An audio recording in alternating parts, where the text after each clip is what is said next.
Hello everyone. As we approach the close of 2024, it's time to reflect on the global events that shaped economies and financial markets. Now we will take a closer look at the key developments that defined 2024, analyze their impact, and share our outlook for the capital markets in 2025. So let's dive in.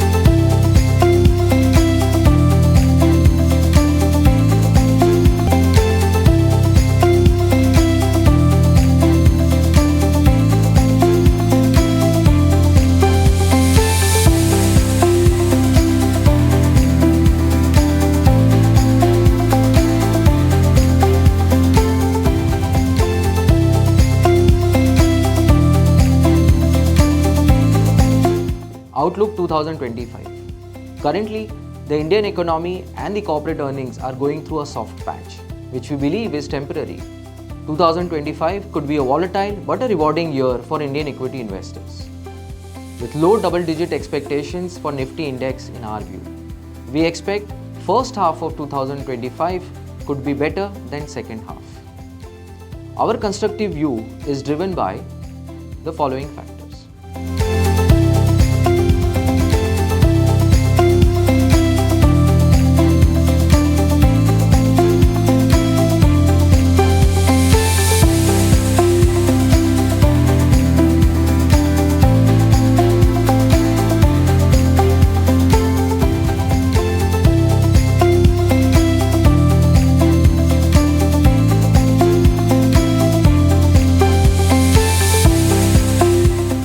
While 2025 could be a year of reasonable returns for equity investors, it comes with its own challenges. Now let's look into what are the key risk factors that we should be cautious about.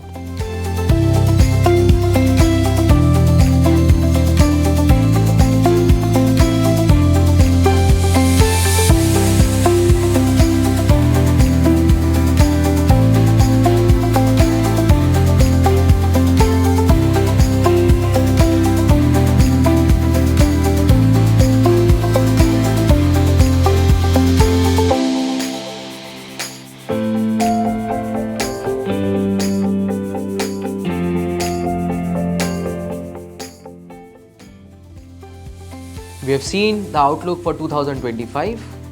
I wish you a very happy new year, happy investing. Hello everyone. The year 2024, as per the Chinese calendar, was the year of the dragon.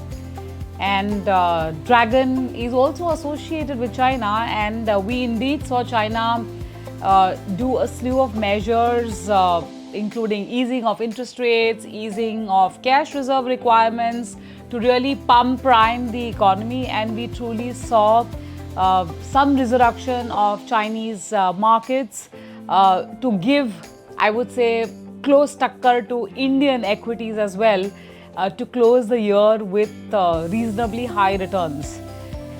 The year also was characterized by geopolitical events, political outcomes, commodities going red hot, then cooling off. So it was a confluence of all events, but the final triumphant asset class, I would say, was across fixed income, equities and gold in varying proportions, but definitely equities and gold stood out.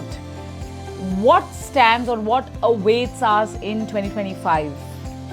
So as per the Chinese calendar again, 2025 is the year of the snake. Now snake can back off, it doesn't confront you as you approach, or it also has scales on its body. So it could be a rough year, it could be a volatile year, a year of protection where there has to be risk prioritization over returns, but at the same time you have to move swiftly. So I think agility is going to be the name of the game, no doubt about it. Indian macro has mended for the better. Things are looking comfortable, things are looking nice, but we can't be complacent. Asset classes will prevail, asset allocation has to be at the core of it, and finally, the joy of making money has to be the way to progress in the year 2025. We look forward to work along with each one of you to be at the cutting edge of process, products, people, and obviously prioritizing risk over just merely returns. On that note, happy investing, happy new year. Hi. The year gone by obviously has been a pretty good one, particularly for all our equity investors in general.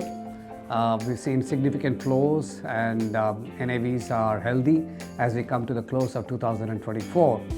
And I do wish each one of you that 2025 is equally profitable and all of you prosper further for the sake of our country, for the sake of the markets, of course. What we see going forward is a world which is getting multipolar, and therefore markets are likely to behave differently in different parts of the world, just as we did last year. Many themes in India got listed which were valued at higher than some of their peers in other parts of the world, prompting internationally domiciled Indian startups to reverse their ownership and list in India. It tells you that India can be a differentiator in many sectors. We are seeing that in real estate, for example. The rest of the world is suffering in terms of the total occupancy in office space or shopping centers.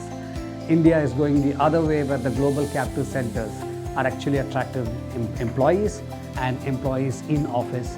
Last year, the gross leasing was more than 65 million square feet. So what's important for you as an investor and for us as a manager is to keep a lookout for those outlier factors and those things that make India different.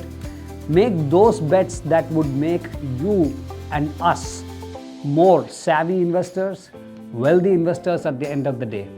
And the good news at this point in time is, given the election outcome in the US, we expect that oil prices will be benign. And as you all know, low oil prices are always good news for India. There are, of course, a number of other challenges that I'm sure my other colleagues have spoken about. But on the whole, the next year promises to be a very interesting year. And as you look at your portfolio and as you look at the diversification in our portfolio, the next year is likely to throw up opportunities to diversify your portfolio across different asset classes. And that gives the opportunity to be also differentiated from the rest of the world and the rest of the market. Happy investing and Happy New Year.